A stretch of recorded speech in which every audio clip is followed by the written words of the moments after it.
Last हमने excretory system को complete किया था, ठीक है। अब आज हम रिप्रोडक्टिव सिस्टम पर आ रहे हैं। तो रिप्रोडक्टिव सिस्टम मतलब क्या होता है कि कोई भी जो जीवित वस्तु है वो अपनी जनरेशन को ग्रो करती है, क्योंकि अगर वो न्यू जनरेशन को ग्रो नहीं करे तो क्या हो, ये चांसेस है कि वो वहीं पर वो स्पीसीज खत्म हो जाए। तो वो अपनी जनरेशन को, अपने वंश क्रम को बनाए रखने के लिए, वंश वृद्धि के लिए अपनी ही तरह के सेम नए जीवों की उत्पत्ति करती है। और ये उत्पत्ति के लिए कौन सा तंत्र जिम्मेदार होता है? रिप्रोडक्टिव सिस्टम या प्रजनन तंत्र होता है। अब ये जो रिप्रोडक्शन है ये मोस्टली दो तरह से होता है। एक तो होता है एसेक्सुअल रिप्रोडक्शन और दूसरा होता है सेक्सुअल रिप्रोडक्शन। तो जितने भी ऐसे जीव होते हैं जो यूनिसेलुलर होते हैं, मतलब एक कोशिका में होते हैं, जैसे अमीबा, बैक्टीरिया, इन सब में एसेक्सुअल रिप्रोडक्शन होता है। और जो मल्टी सेलुलर होते हैं, जैसे जानवर हैं, एनिमल्स हैं, बर्ड हैं, इन सब में सेक्सुअल रिप्रोडक्शन होता है। तो एसेक्सुअल रिप्रोडक्शन के बारे में हम नहीं पढ़ेंगे, हम सेक्सुअल रिप्रोडक्शन के बारे में पढ़ेंगे। अब एसेक्सुअल रिप्रोडक्शन मतलब क्या होता है कि जो एक सिंगल सेल है वो डिवाइड होती है फेवरेबल सरकमटेंस के अंतर्गत, और एक से दो सेल बन जाती है, वो अपने जैसे एक और नई सेल का प्रोडक्शन कर देती है। ये हुआ एसेक्सुअल रिप्रोडक्शन। और जब सेक्सुअल रिप्रोडक्शन होता है तो उसमें क्या होता है कि उसमें दो स्पीशीज होती हैं, एक मेल होती है, एक फीमेल होती है। और दोनों के एग और स्पर्म का जब फर्टिलाइजेशन होता है तो उस फर्टिलाइजेशन से जो एक नया जीव उत्पन्न होता है वो सेक्सुअल रिप्रोडक्शन के अंतर्गत में आता है। अब ये जो नया जीव होता है ये अपने जो भी इनके पेरेंटल हैं, मदर और फादर, उनके उनकी बनावट, उनके विचार, उनका तरीका, बहुत सारी चीजें अपने साथ लेके आता है थ्रू डीएनए। तो ये होता है सेक्सुअल रिप्रोडक्शन। अब हम सबसे पहले देखेंगे कि मेल रिप्रोडक्शन क्या होता है या इसके क्या क्या पार्ट होते हैं। तो मेल रिप्रोडक्शन जो होते हैं ऑर्गन्स वो 8 होते हैं। दो तो टेस्टिस होते हैं, दो एपिडिडाइमिक होते हैं, दो डक्ट्स होते हैं जिनको वॉस डिफरेंस कहते हैं, दो स्पर्मेटिक कार्ड होते हैं, दो सेमिनल वेसिकल्स होते हैं, 2 इजैकुलेटिंग डक्ट्स होती हैं, एक होता है प्रोस्टेट ग्लैंड, 2 होती हैं कॉपर्स या कॉपर्स ग्लैंड और एक पेनिस। तो इस तरह से ये 8 ऑर्गन मिलाकर एक मेल रिप्रोडक्टिव सिस्टम को बनाते हैं। अब इसमें जो मैन होता है वो होता है टेस्टिस। तो टेस्टिस क्या होता है? वो पार्ट होता है जहां पर स्पर्म का प्रोडक्शन होता है, जो कि स्मॉलेस्ट यूनिट है फर्टिलाइजेशन के लिए। और ये जो टेस्टिस होता है इसमें जो स्पर्म बनते हैं और लगभग एक बार में हजारों में स्पर्म बनते हैं इसमें। और इसका जो शेप होता है टेस्टिस का, ये प्रायः एक ओवल शेप होता है और लगभग 4.5 सेंटीमीटर लंबा और 2.5 सेंटीमीटर चौड़ा होता है। और ये दोनों जो टेस्टिस होते हैं वो एक फाइबर सैक के अंदर सेफ रहते हैं। इन जो टेस्टिस होते हैं इसमें 800 से अधिक छोटी छोटी ट्यूब्स होती हैं जिनको हम सेमिनीफेरस ट्यूब्स कहते हैं। और ये जो सेमिनीफेरस ट्यूब्स होती हैं यही स्पर्म प्रोडक्ट करती हैं। और ये हर सेकंड पर सेकंड लगभग हजारों में स्पर्म को प्रोडक्ट करती हैं। इस तरह से ये स्ट्रक्चर होता है। ये आपको जो ओवल दिख रहा है ये टेस्टिस है। इसके ऊपर एपिडिडाइमिक्स होते हैं, मतलब जिसको अधिवृक्क भी कहते हैं, एक प्रोस्टेट ग्लैंड होती है, रेक्टम के ये जस्ट ऊपर होता है और ब्लैडर के नीचे होता है। फिर इजैकुलेटरी डक्ट होती है इसमें, जिसके थ्रू स्पर्म इजेक्ट होते हैं। इसके आगे जो होता है वो सेमिनल वेसिकल होता है और इसके थ्रू ही स्पर्म यहाँ बनते हैं और पूरा इस ट्यूब के थ्रू आगे जाते हुए ये इजेक्टरी डक्ट में आते हैं और यहाँ से ये जो ट्यूब होती है उसके थ्रू आगे बढ़ते हैं और पेनिस के थ्रू ये बाहर इजेक्ट होते हैं। पेनिस रीजन है और ये यूथेरा है। अब जो स्पर्म होते हैं वो पर सेकेंड लगभग थाउजेंड्स नंबर में बनते हैं और इनकी जो बनने की कैपेसिटी है वो बहुत फास्ट होती है। इसके अलावा इसमें जो एंड्रोजन होता है और टेस्टोस्टेरोन, ये दो हार्मोन्स होते हैं जो मेल हार्मोन्स होते हैं और इन दोनों हार्मोन्स को भी कंट्रोल कौन करता है? पिट्यूटरी एंडोक्राइन ग्लैंड का FSH। जो हमने जब पिट्यूटरी ग्लैंड पढ़ी थी तब उसको हमने पढ़ा हुआ था। अब इसके बाद ये जो हमने एपिडिडायमिक पढ़े देखे थे अभी, ये पोर्शन जो है जो टेस्टिस के ऊपर रहता है, इसका क्या-क्या फंक्शन होता है? ये क्या करता है, जब तक स्पर्म मैच्योर नहीं होता है, तब तक ये इसमें स्टोर रहता है और जब एक बार ये मैच्योर हो गया, तो ये प्रेशर के साथ इसको ये इजैकुलेटरी डक्ट तक पहुंचाने का कार्य करता है और उसके बाद इजैकुलेटरी डक्ट से पेनिस के बाहर तक पहुंचाने का काम किसका है? एपिडिडायमिक का ही या अधिवृषण का होता है। और ये जो स्पर्म होते हैं, इनकी जो लाइफ साइकिल होती है वो लगभग 30 डेज की होती है। 30 डेज तक ये जीवित रहते हैं और मान लीजिए उसके बाद ये बॉडी के अंदर ही रहते हैं, तो ये वहां पर अपघटित हो जाते हैं और बॉडी इनको रीअब्सॉर्ब कर लेती है। तो इस तरह से ये इनका बनने का और रीअब्सॉर्ब होने का साइकिल चलता रहता है। अब हम एक स्पर्म का थोड़ा-सा और अगर डिटेल में देखें, तो जो हर एक स्पर्म है, वो 3 पार्ट्स में रहता है। एक तो हेड पोर्शन, हेड और टेल के बीच में नेक होता है, जो ये मिड पीस है, ये नेक होता है और उसके बाद टेल। तो इसका जो हेड पोर्शन होता है, सिर वाला पोर्शन, इसमें क्रोमोसोम्स पाए जाते हैं और यही रिस्पॉन्सिबल होता है कि जो अ, हमारे जो फादर हैं, मदर हैं या उनकी जो आगे की पीछे की जनरेशन है, उनके जो गुण हैं या उनके जो विचार हैं या उनकी जो बनावट है, वो नई जनरेशन में लाना। या हम इसमें जो क्रोमोसोम्स होते हैं, क्रोमोसोम्स में डीएनए होता है और डीएनए को हम एक तरह से कहते हैं कि ये हमारी पूरा शुरू से अंत तक का डाटा इस डीएनए में स्टोर रहता है, ऐसा हम कहते हैं। फिर इसका जो नेक पोर्शन होता है, तो नेक पोर्शन में आप ये जो स्पाइरल स्पाइरल देख रहे हैं ना, ये माइटोकॉन्ड्रिया होती है और माइटोकॉन्ड्रिया क्या करती है? माइटोकॉन्ड्रिया किसी भी सेल में होगी तो वो उसका पावर हाउस होती है, मतलब वो एनर्जी देती है।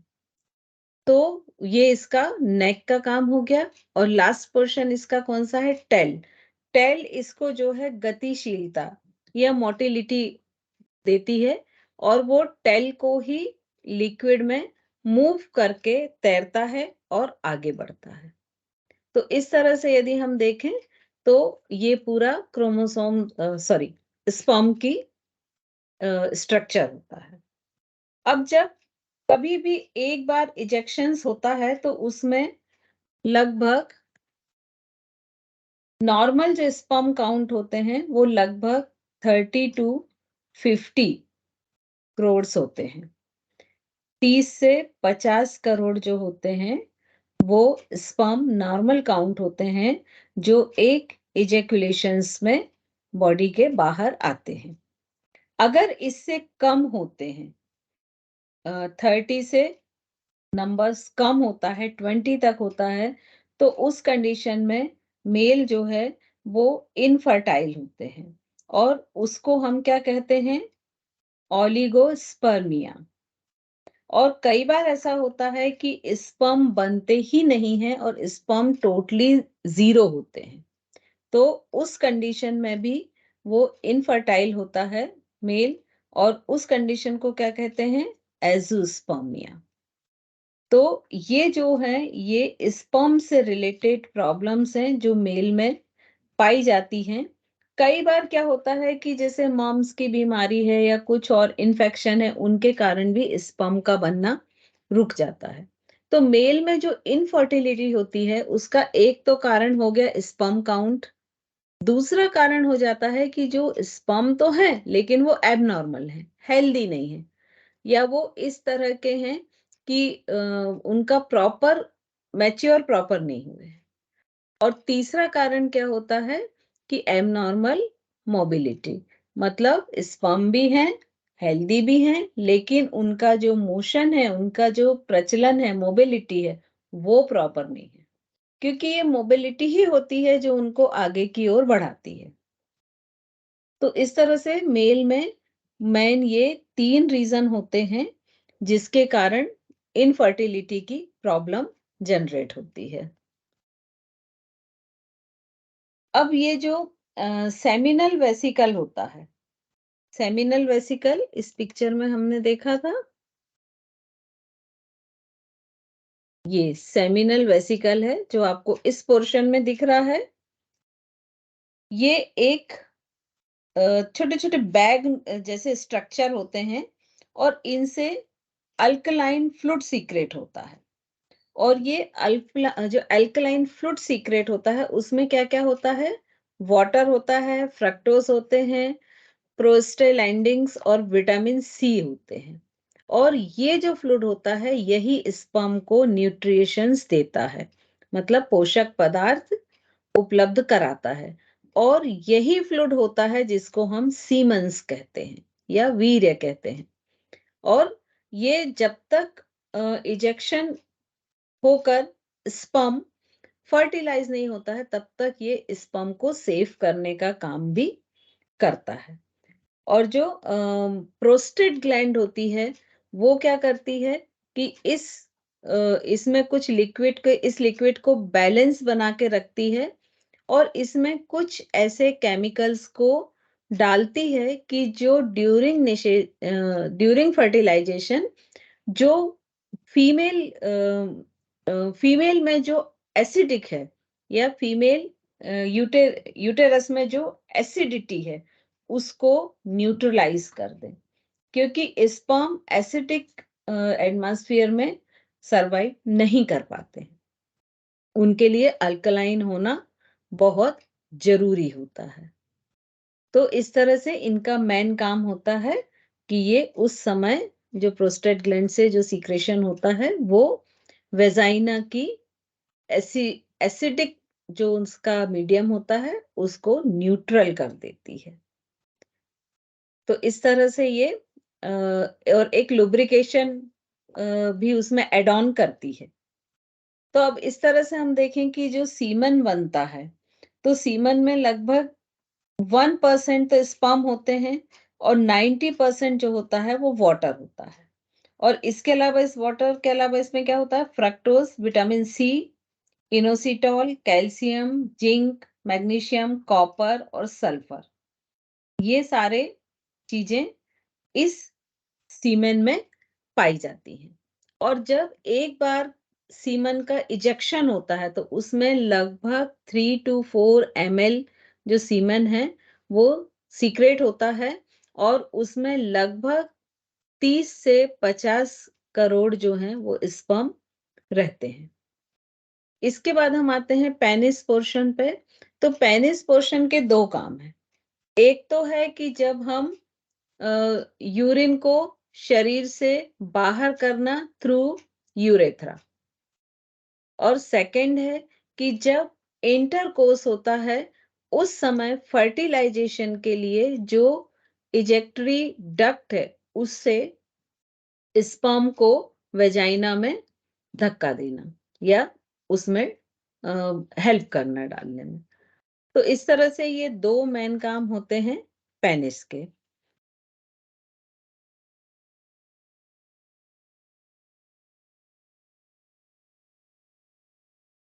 इसके बाद हम देखते हैं फीमेल रिप्रोडक्टिव सिस्टम। तो फीमेल रिप्रोडक्टिव सिस्टम जो है, इसमें मेनली 4 ऑर्गन इंटरनल होते हैं और लगभग 5 ऑर्गन एक्सटर्नल होते हैं।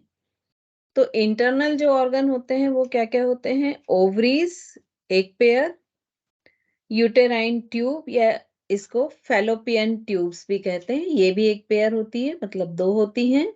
फिर एक यूटेरस और वेजाइना।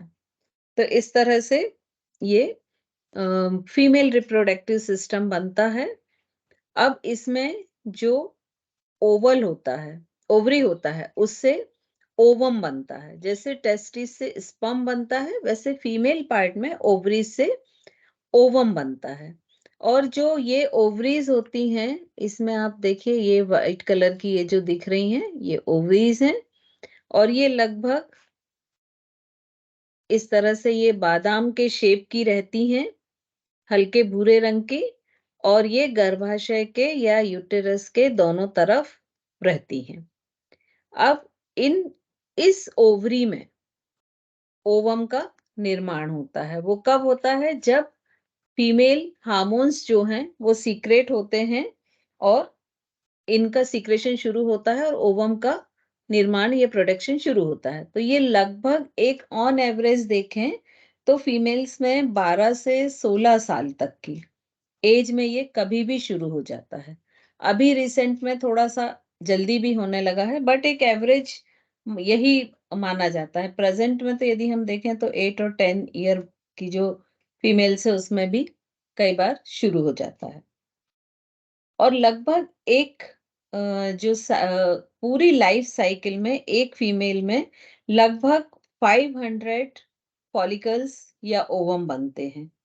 और जब ये मैच्योर होता है, जैसे ही फीमेल हार्मोन्स का बनना शुरू हुआ, तो ओवरी ने ओवम को बनाना शुरू किया और धीरे-धीरे क्या होता है कि ये जो फॉलिकल बनता है, तब वो ओवरी वाली कैविटी लिक्विड से भरती जाती है और उसमें ओवम बनता है और ओवम भी धीरे-धीरे ओवम के अंदर भी लिक्विड भरता है, जिसको हम कहते हैं लीकर फॉलिकुलाई। और ये धीरे-धीरे बनता है। उसके बाद जब ये मैच्योर हो जाता है पूरी तरह, आकार बढ़ता है, फिर इसमें कुछ उभार, कुछ स्ट्रक्चर्स डेवलप होते हैं और लगभग ये यदि आपका मेंस्ट्रुएशन पीरियड खत्म होने के बाद का हम फर्स्ट डे कैलकुलेट करें, तो उससे बनना शुरू होता है और लगभग 14 डेज़ में ये अपनी मैच्योरिटी पर होता है या परिपक्व होता है। और इस जब ये मैच्योर होता है, तो ये क्या होता है कि इससे निकल कर और पेरिटोनियल कैविटी में आ जाता है। ओवरी से निकलकर पेरिटोनियल कैविटी में जब ओवम आता है, तो इस प्रोसेस को कहते हैं ओव्यूलेशन।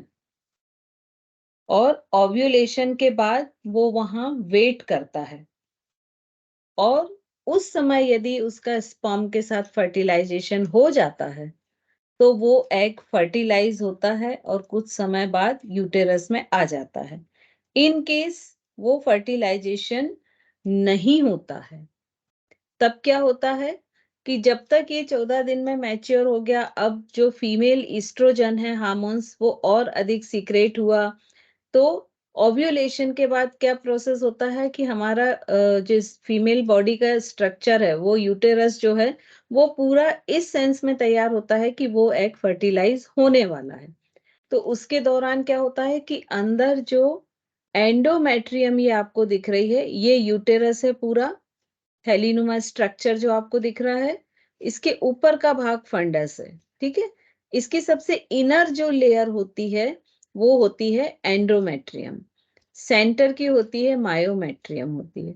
तो ये जो एंड्रोमेट्रियम होता है, इसी में से प्लेजेंटा अटैच होता है और ये सबसे पहले क्या करता है कि ये एंडोमेट्रियम को थोड़ा मोटा करना शुरू कर देता है, जिससे क्या हो कि उसकी वो स्ट्रेंथ बढ़े और जब फाइनली फर्टिलाइज ओवम जो है उस यूटेरस में आए, तो एंडोमेट्रियम की इतनी स्ट्रेंथ हो जाए कि वो उसको होल्ड कर सके।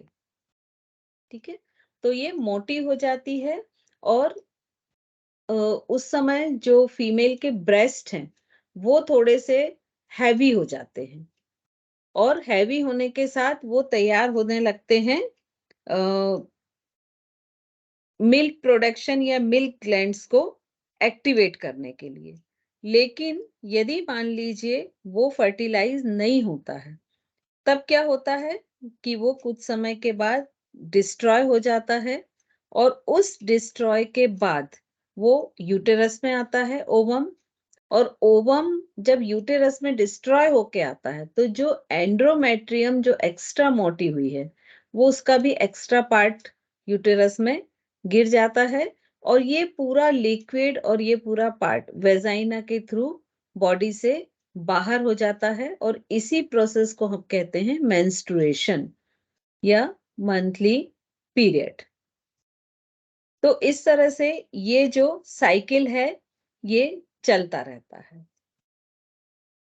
अब इसके बाद जो इसका यूटेरस वाला पार्ट है, तो ये यूटेरस का जो पोजीशन है,